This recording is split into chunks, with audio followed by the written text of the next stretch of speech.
something you flesh out in the movie, in the documentary, which I think is a fascinating question. People think of police states and they think of safe states. I mean, I don't know what the crime rate above and beyond government crime is like in North Korea, but you presume it's going to be safe. And at the very least, they'll use all of these tentacles of power to ensure actual security. Whereas, not that it's the end of the world in America, but in some cities, it's pretty darn close. How do you reconcile, or the argument is if we live in a police state, which we don't because there's crime everywhere, they would use it to suppress crime. What's the response to that? Well, first of all, I'm delighted you bring this topic up because what I try to do in the documentary is break some new ground in raising issues that really aren't even on the horizon. So one of those issues, for example, and we can talk about it if you like, is how does a police state corrupt an institution in getting good people to do really bad things? Like, how do you get an FBI agent to smash into an old woman's apartment, wrestle her to the ground, pull her down the stairs, handcuff her, pull her into the street where her neighbors are horrified, humiliate her like that? How can you get a normal guy who has a family himself and kids and, lives in a 3-bedroom house to do that? And so part of the genius of the police state is to bureaucratize those kinds of things and get good people to do bad things. So that's one interesting issue in the film. I was going to say my answer to that would have been get the good people to leave by, enacting policies like defund the police, where you make it impossible for the good ones to do their job, and all you're left with are the bad ones who are willing to do the dirty work. So they do that, but the other thing that they do, I think, which is very clever, is that they define very bad tasks, not in terms of the ultimate goal, which would make people recoil, but in an operational sense. Like, let me give you an example. The sort of Nazi equivalent, if you will, is you don't say we're killing the Jews. We just say you're running the trains. Your job is to make the trains run efficiently. You're a trains guy, right? So with the FBI, the equivalent is this. It's basically saying to the FBI guy, listen, you don't worry about the grandmother. That's not your problem. The courts will deal with that. Your job is to make an arrest. And the way we do that is we got to go early in the morning. So because we have to need the element of surprise. We don't want someone coming to the door with a gun. So this is our procedure. And if you follow this procedure, you're showing that you're a good FBI man. You're showing that you deserve a bonus. You're showing that you recognize that our big threat is January 6th and not, say, child trafficking or, ISIS in America. Or the border. Or the border. Yeah, don't worry about the border. We've got the border under lack of control, let's say.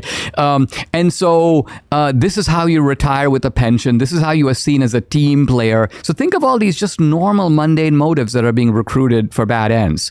Now, the question that you raised was about the border and how do you reconcile, not about the border, but a crime. Crime in general. Yeah, because see, normally police states are safe, right? You can't go in Beijing and go up to someone in the subway and start pummeling them. The cops will show up and beat you to a pulp and carry you away. So police states normally promise safety. The reason our police state doesn't do that, I believe, is our police state is a police state in the making. It's a police state under construction. Now, if we had a full-fledged police state, the police state, I'm fully convinced, will not only turn on these criminals, but it will turn on them with a vengeance because the police state won't need them anymore. Right now, the police state needs one party, and this is the left, the Democrats, to help to build the police state. And I believe that's why they have an open border. Because think about it. If you can let in 30 million people, let's just say over the next 10 years, you have altered the demographic and the political landscape of the country. You have taken a country that is 50-50, let's say, and tipped it. The scales are now this way. So now you have a strong enough political base that you can do kind of what FDR could do, by the way, between the 30s and 1980. You have essentially, you're unopposed politically. You've got a token opposition, except the Democratic Party then wasn't gangsterized and it is now. That's the big difference. So that to me is why they have an open border. And right now, the police states are initially concerned with political criminals, not street criminals, because the political criminals endanger the police state and the street criminals don't.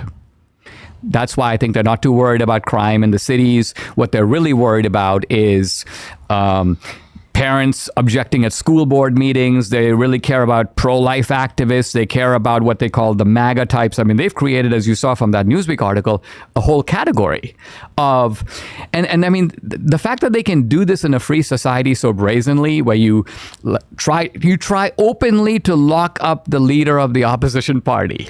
And again, if they had done it let's say they had said, okay, Trump, you know what? You've held on to these classified documents. You're too stubborn. You never gave them back. We have a single charge of retaining classified documents. I'd be like, okay, let's look at the merits. But when you have 90 plus charges, it's like, it's a shotgun, right? We'll get him in DC. If we can't get him, we'll get him in Florida. If not, we'll get him in Georgia. We'll get him in New York. And if we can't get him on the criminal, we'll wreck his business. I mean, this is like classic police state thuggery. And the left can't see it. But if it was happening in another country, let's just say it was happening in Poland to, a guy named Trumpsky, the left would be like, that's an authoritarian state.